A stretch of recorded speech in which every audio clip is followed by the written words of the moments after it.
Some weeks on the horror calendar feel like the door to summer is creaking open.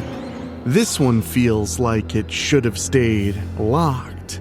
Tonight we have Vincent Price turning murder into performance art, Ripley crash landing into one of the bleakest sequels ever released by a major studio, the Freeling family learning that moving away does not mean the haunting is over, and a certain snowbound hotel opening its doors to one of the most argued about horror classics of all time.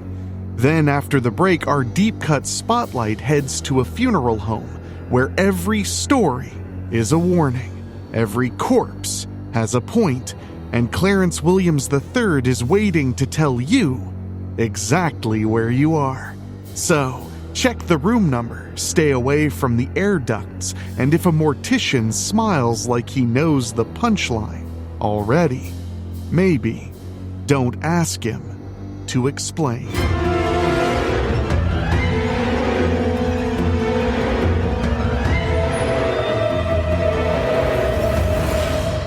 Welcome back to This Week in Horror History, your time machine through the creepiest anniversaries in film, TV, books, games, and beyond. I'm your host Enrique Couto, and tonight we're talking about May 18th through 24th.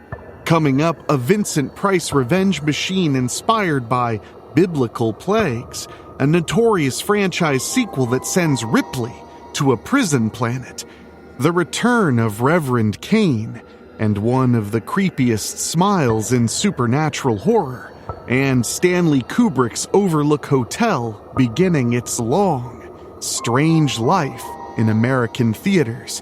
Then for our deep cut spotlight, we head to a 1995 anthology where social horror and EC Comics energy walk into a funeral parlor and slam the lid shut. May 18th, 1971, the Abominable Dr. Phibes arrives in the United States, and Vincent Price gives horror one of its strangest, most elegant revenge artists. Dr. Anton Phibes is not just killing people. He's staging punishments. Locusts, bats, frogs, rats. The murders are inspired by the 10 plagues, which means the movie plays like a wax museum, a revenge thriller, a black comedy, and a fever dream all sharing the same organ score. It is camp, but not lazy camp. It's designed camp. Art Deco sets, deadpan cruelty, and Price moving through the film like a magician who already knows where the body is hidden. Dr. Phibes is a classic, and if you've never seen it, that is a shocking shame. And unfortunately, streaming services aren't making it any easier because currently, you can't stream the Abominable Dr. Phibes anywhere. You'll have to buy a DVD or Blu-ray copy through your favorite retailer. It's a real shame, but worth the trouble to head out and see the doctor. So get your appointment scheduled and hope he takes your insurance.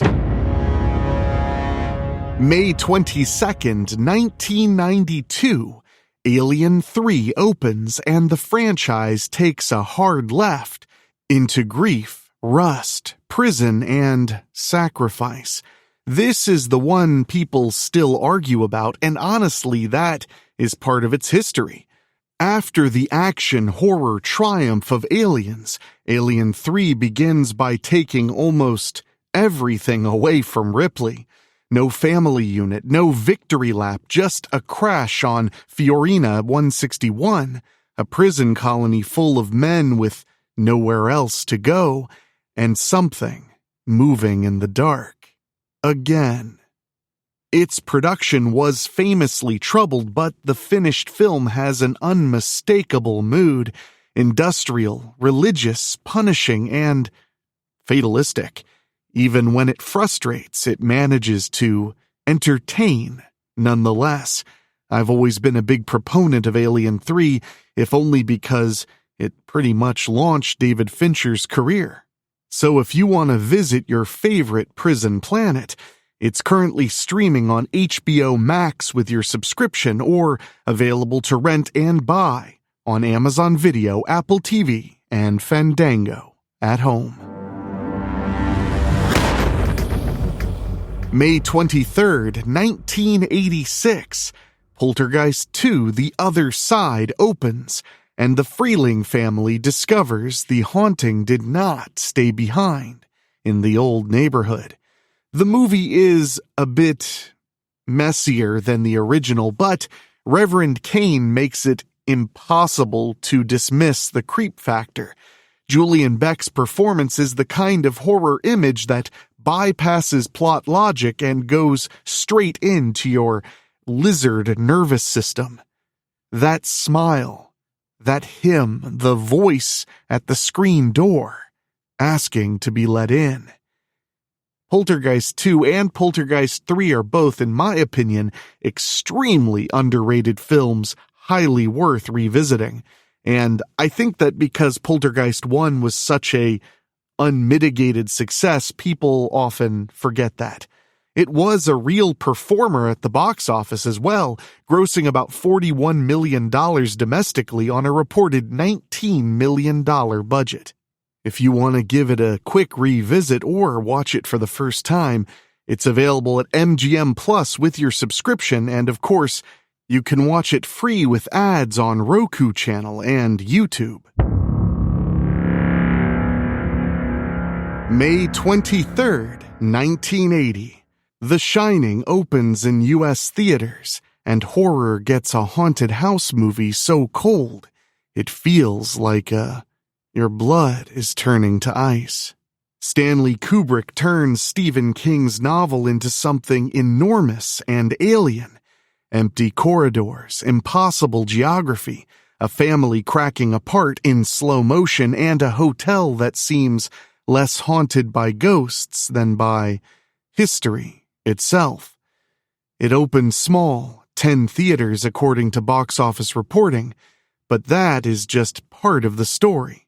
The Shining did not become immortal in one weekend, but over time it haunted the whole country.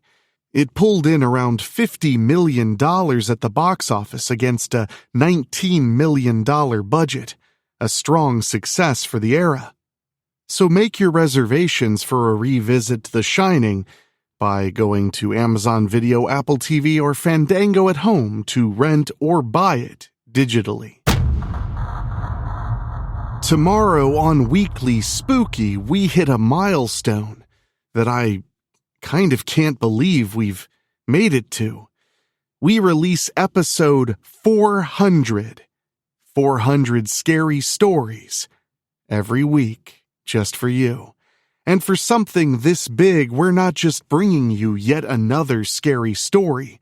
We're taking you deep into the dead air of a late-night paranormal radio show, where the phone lines are open, the signal is traveling farther than it should, and every caller has a story from the dark roads of America that feels just a little too real.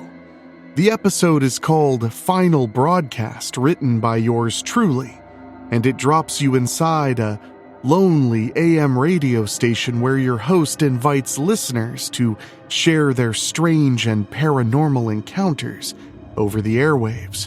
But as the night goes on, the stories start changing.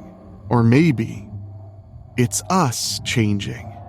A broadcast that may not be reaching listeners so much as attracting something else. And making this one even more special, I'll be joined by guest star Dwayne Whitaker from Pulp Fiction, The Devil's Rejects, and our deep cut spotlight Tales from the Hood, bringing his unmistakable presence to our biggest episode ever. This is a full-on audio nightmare. Part late-night call-in show, part paranormal road story, part creeping transmission from somewhere you were never supposed to hear. So tomorrow, come celebrate 400 episodes of Weekly Spooky with us. Make sure you're subscribed, turn off the lights, turn your radio down low, And whatever you do, don't look at the tree line. Now let's take a quick breather, but when we come back, we're stepping into a funeral home for some anthology horror dread. 4 stories, 1 mortician, and a final reveal that still lands like a trap door, opening under your feet.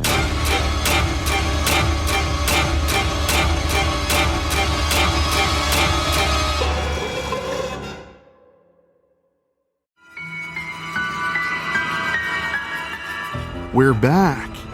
Let's follow Mr. Sims downstairs. On May 24th, 1995, Tales from the Hood opens, and anthology horror gets one of its sharpest, angriest, funniest, and most underrated entries. Directed by Rusty Cundieff, written by Cundieff and Darren Scott, and executive produced by Spike Lee, this is not just a collection of spooky stories. It's a horror anthology with bite.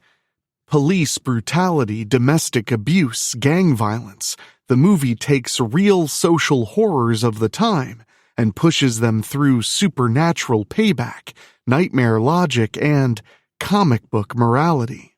Of all of my favorite anthology films, and there is no shortage of them, this one stands out for those reasons alone. Unlike most fun anthology movies, and Tales from the Hood is fun, it has a meanness to it, a dark edge that you don't find in Creepshow or a Tales from the Crypt episode, and it's made me always appreciate it.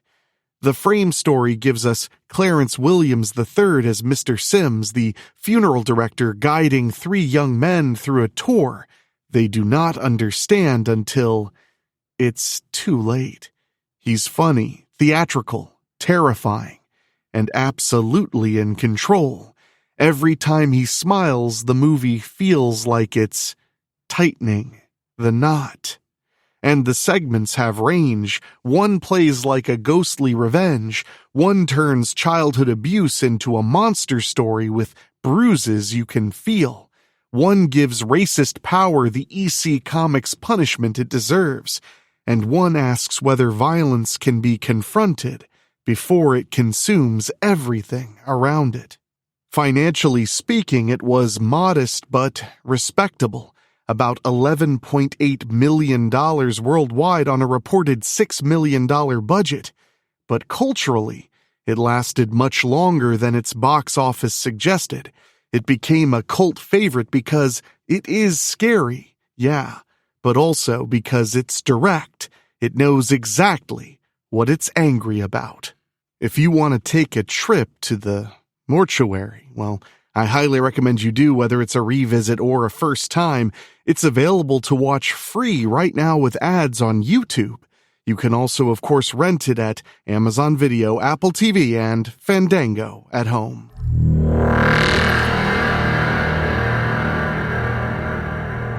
Now let's take a moment to say happy birthday to some key figures in horror history. First up, May 19th, 1948, Grace Jones was born, an unforgettable genre presence, most notably for the vampiric cool of her character in Vamp. A very happy birthday, Grace Jones. Born on May 21st, 1974, Fairuza Balk, known for playing Nancy Downs in The Craft, one of teen horror's all-time greats in the dark energy performance arena. A very happy birthday to Fairuza Balk. On May 23, 1969, Felissa Rose was born. Angela Baker from Sleepaway Camp, a film with a truly memorable ending. And of course, a beloved Scream Queen staple appearing in so many bizarre, fun, and creepy indie films. A very happy birthday, Felissa. And born on May 24th, 1960, Doug Jones. Creature performance royalty from Pan's Labyrinth, Hellboy, The Strain, Hocus Pocus, and many other classics. A very happy birthday to the man behind the mask or latex, Doug Jones. For our then and now bite this week, horror is punishment and aftermath. Dr. Phibes punishes doctors like a stage magician with a grudge. Alien 3 punishes survival itself. Poltergeist II says trauma follows the family. The Shining turns isolation into inheritance. And Tales from the Hood makes the punishment social, supernatural, and personal. Different decades, same warning. Horror always remembers what people try to bury. And for our weekly recommendation, we're going even deeper in a deep cut. On May 24th, 1972, The Possession of Joel Delaney premieres in New York and Los Angeles. A grimy, strange, pre-Exorcist possession film starring Shirley MacLaine and Perry King. Released in New York and Los Angeles on May 24th, 1972, it follows a Manhattan socialite who begins to fear her brother is possessed by the spirit of a killer. It is uncomfortable, uneven, and very much a product of its time. But that's also why it's interesting. It has urban paranoia down pat, class anxiety, occult panic, and family horror all tangled together before possession movies became a post-exorcist industry. This is a deep cut worth watching, especially if you enjoy 1970s films, and it's available right now to rent or purchase on FlixFling, and nowhere else at the moment, so that makes it relatively simple. Well, my spookies, that's your trip through May 18th to 24th in horror history. Don't forget, tomorrow, Wednesday, there's a brand new episode of Weekly Spooky, and it's our 400th episode. Very special, and I hope you'll check it out. Sincerely, one of the creepiest things I've ever worked on. So make sure you're subscribed and come back here tomorrow. You're not going to want to miss it, and a huge thank you again to Dwayne Whitaker for being our guest star on tomorrow's show. It was kind of a dream come true to have him on there, if I'm honest. I've always been a huge fan of his work, especially since the film Eddie Presley, which is not horror, but it's legitimately one of my favorite movies of all time. So come back here tomorrow and listen to episode 400. We've made 400 spooky weeks, and we are just getting started. And on Cutting Deep into Horror on Friday, we'll be talking all about Cloverfield. We'll see you back here next week to go through another bit of horror history. Until then, remember, our days are numbered, because that's how we tell them apart. See you next week.